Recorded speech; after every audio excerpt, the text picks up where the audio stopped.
Today we will reflect on a new sutta called the Piya Sutta. This is from SD 51.26. Piya Sutta, the three discourse on dangers, or you can translate Bhaya as fear, on the three fears. A 3.62. The theme is understanding and overcoming the suffering of separation, or if you like, separation anxiety. So this is a reflection again on the three universal problems, the 3Ds: decay, disease, death, and how to get out of it. The translation starts on page 182. Bhikshus, the uninstructed ordinary person speaks of these three dangers or fears that separate mother and child. What are the three? Okay, in this sutta, the Buddha doesn't list at once what are the three.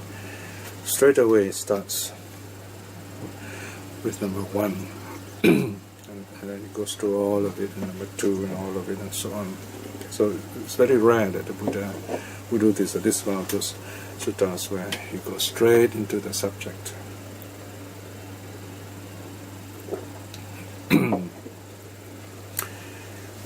One, there comes a time, bhikshus, where there arises a great fire. Or you can say there comes a time, bhikshus, when there arises a great fire. When the great fire has arisen, bhikshus, it burns up villages, it burns up market towns, it burns up cities.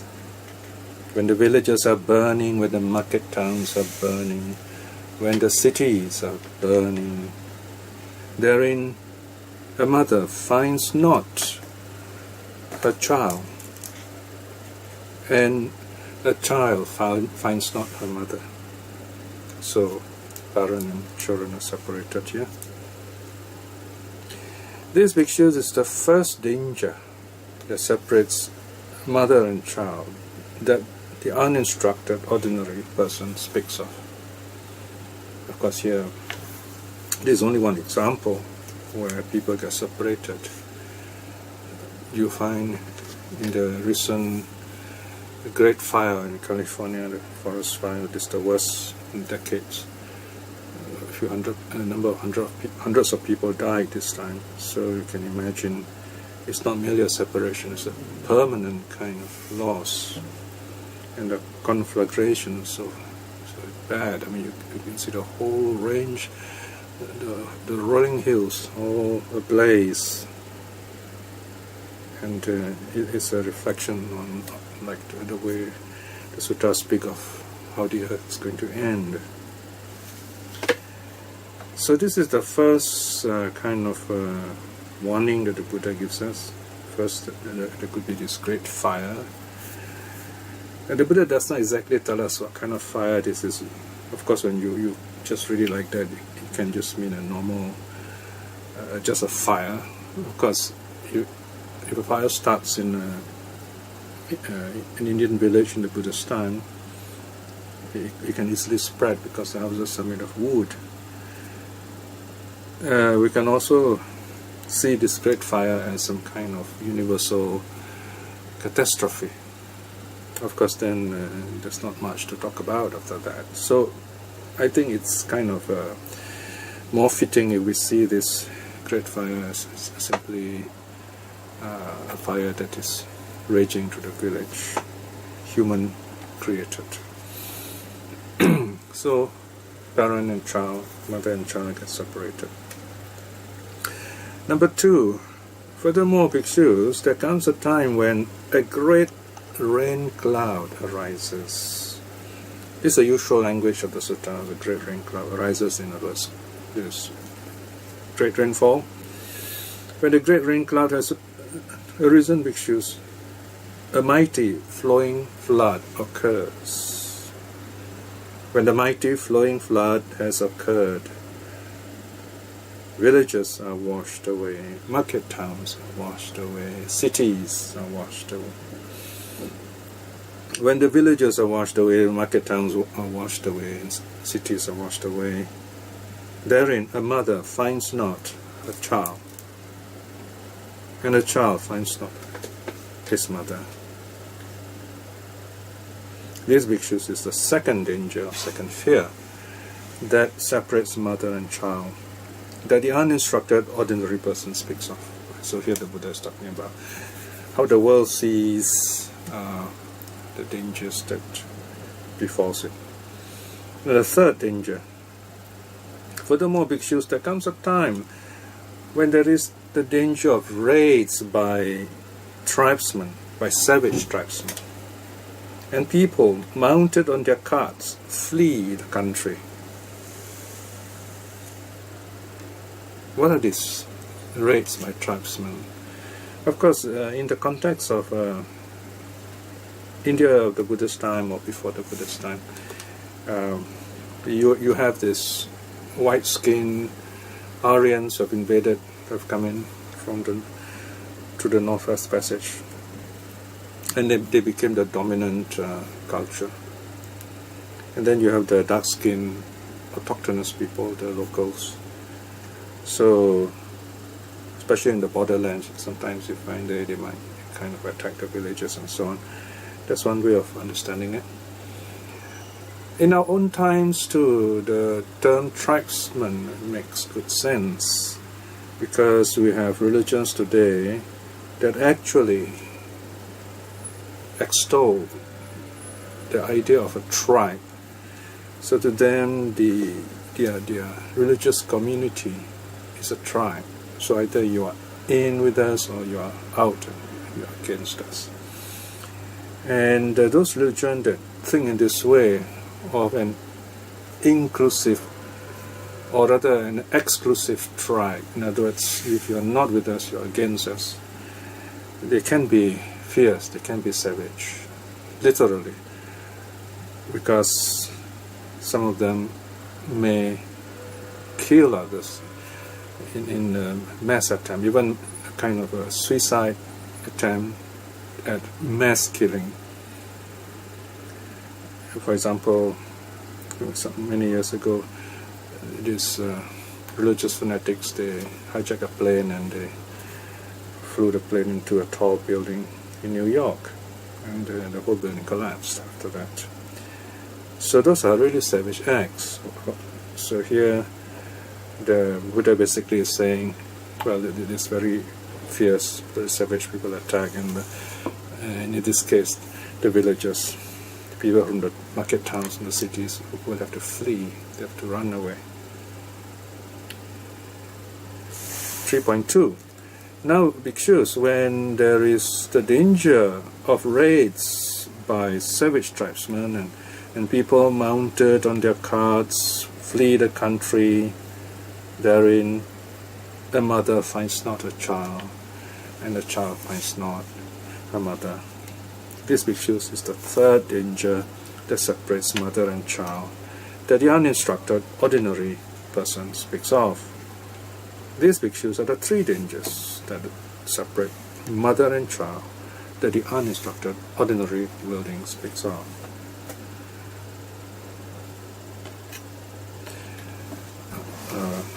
So here you see the opening where three ordinary or three worldly views are mentioned. People think of suffering or danger as a natural, either natural or man-made catastrophe in terms of fire, floods, and raids by fierce tribesmen. Then the Buddha builds up on this. He adds on the reality of the situation. So in these first three mention of these three problems, the separation of people that's the idea. The key word is separation. Okay. Now the Buddha is going to build on that and say that's not always the case. Section 4. Bhikshus, the uninstructed ordinary person, speaks of these three dangers or fears when mother and child may remain together, and the dangers when mother and child may be separated.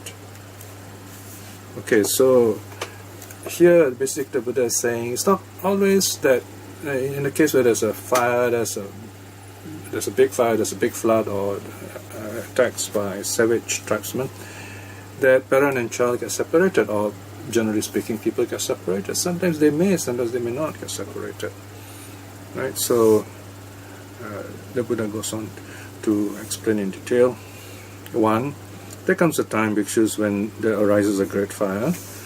When the great fire has arisen, bhikshus, it burns up villages, it burns up market towns, it burns up cities. When the villages are burning, when the market towns are burning, when the cities are burning, sometimes the mother finds the child. Sometimes the child finds the mother. So here we're talking about it's uncertain, right? So this is the first danger. I'm summarizing the point here. The next one, section 5, this second occasion.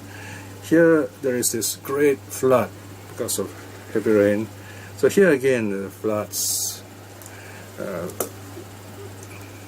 sweep the villages, market towns and cities. And again here we see family members, mother and child may get separated, or they may remain together. So same thing with the next scenario. In the case of raids by savage tribesmen, the people mount their carts and they flee the country, or they flee to somewhere else. Here again you can see a situation where mother and child remain together, or they get separated. So it's not that certain. Alright. So here we can see the Buddha is saying that the world generally sees, okay, these are the three dangers, and this is so terrible. We see people get separated. That's how we normally talk. But then the truth is that's not always the case. People don't always get separated.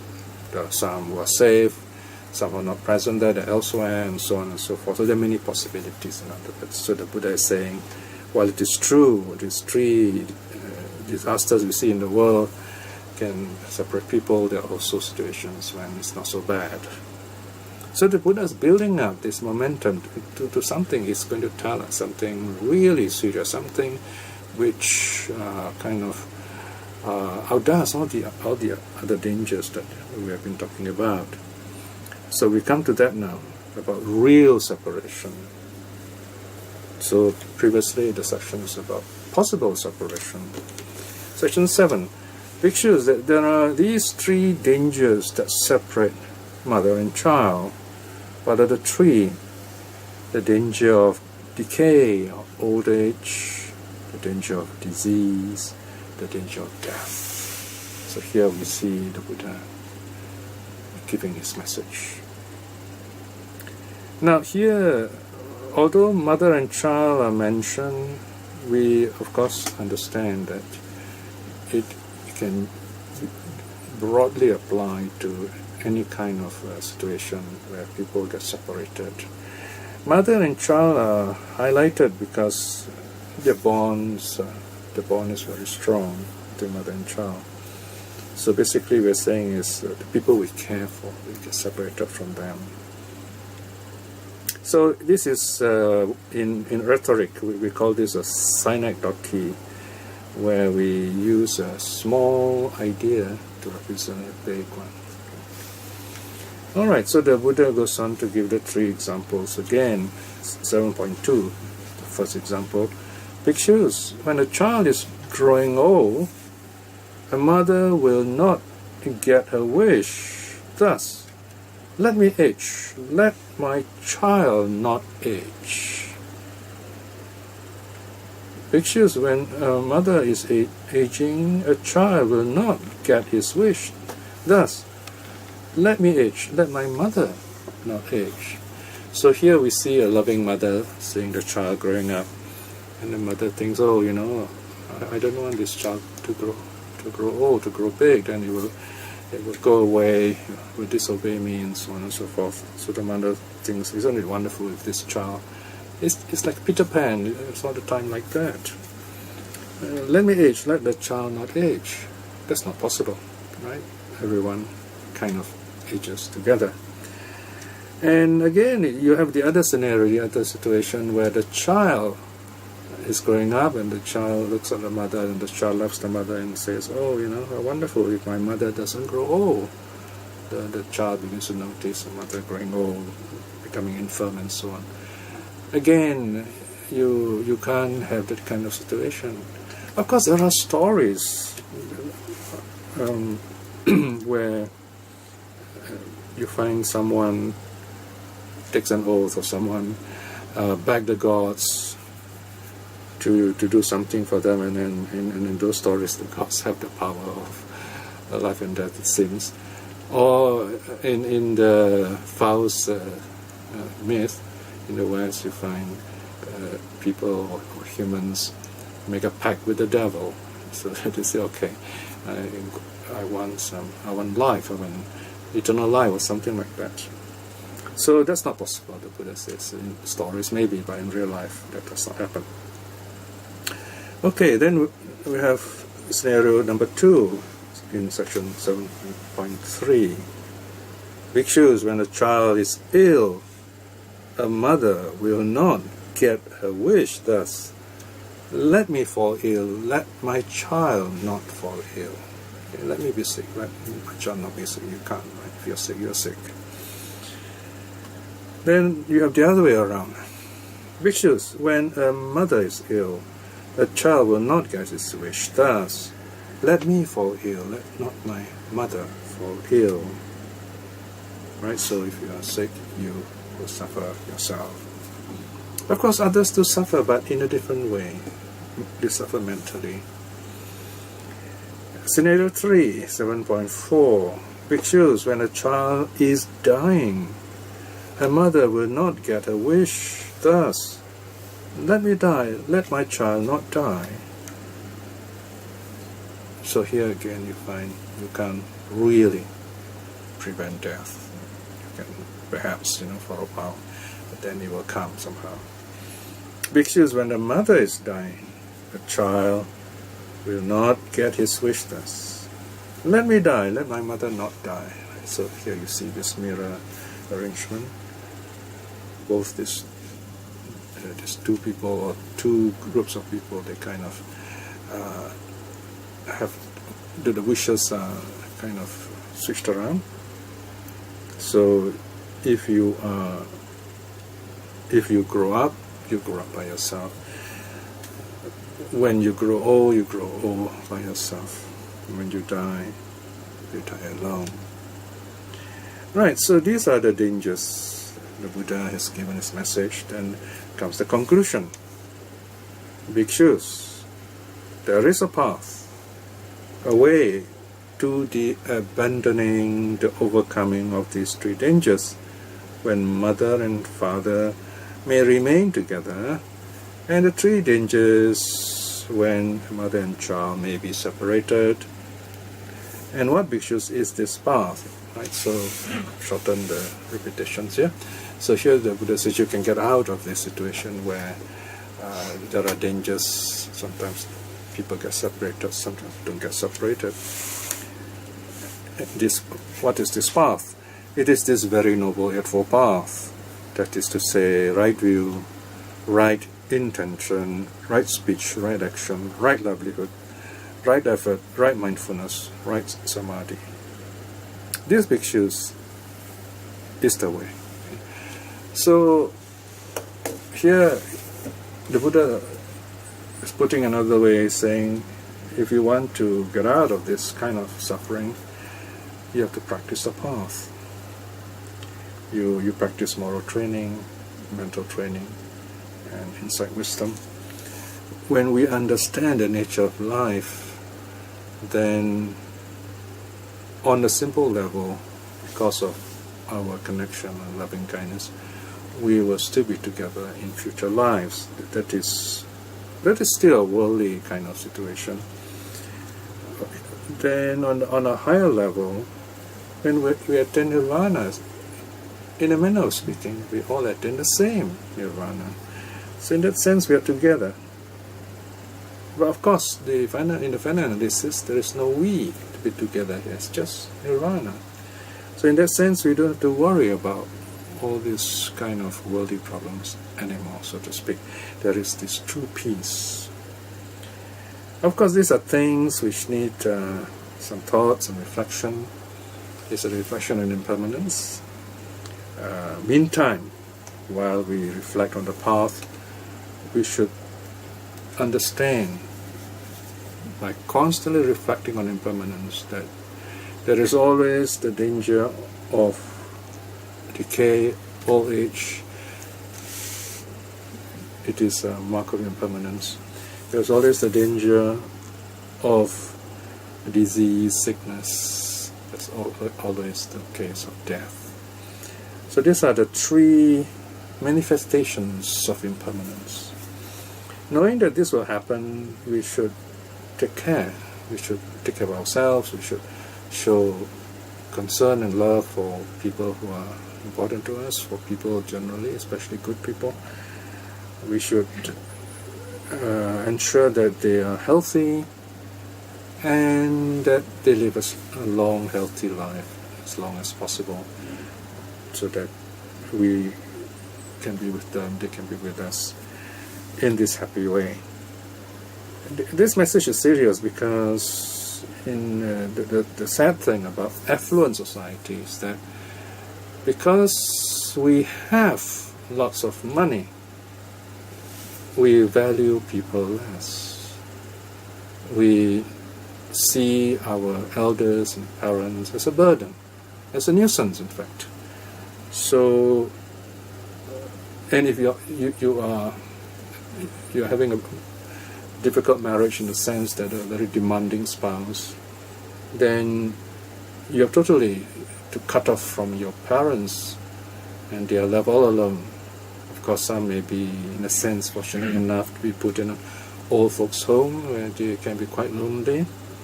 So you can see here the irony of the blessings of an affluent society. It also brings on this separation anxiety. So people can be separated by wealth. So this is the fourth situation, if you like, for our times.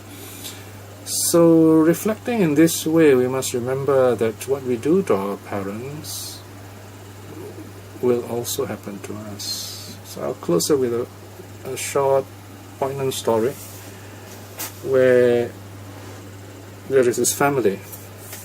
They have great difficulties supporting themselves. They have to work hard every day.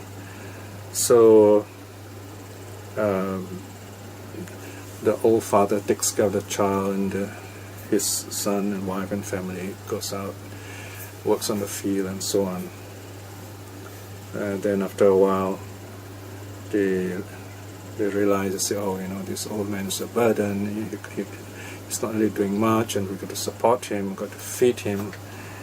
And all he does is spend time with the child, not doing the value of child raising anyway. So they thought, we got to get rid of this old man or this old woman. So this is a dramatic story. So they got this box, coffin, and they brought it along. They brought it over near a cliff where they were going to throw him down. So they told, they kind of held him gently. Says, let us help you get in here. You're very old, so we can't really have you around. Times are hard, we can't fit you, So we have to let you go. Because this story is an important lesson here. So this is what the father does. The father is very wise. He's an old man. So he told his children, his son rather, and the family said, I don't need the coffin. I don't need the coffin. I can jump over this ravine, this cliff myself, And then the people there were quite surprised, quite shocked that this father was so willing to die. They said, why? Isn't it safer for you in a box? I mean, it's quite ironic. In other words, if you don't see or fear the danger. I said, no, not at all. He says, I don't need a coffin because I'll keep it with you. You will need it when your turn comes. Your children will need it for you. So that's a very grim reminder that what we do to others will come back to us. So just reflect on that truth, and more importantly, the notes here, just study them carefully and see what else you can learn from this teaching of the three kinds of dangers that separate people.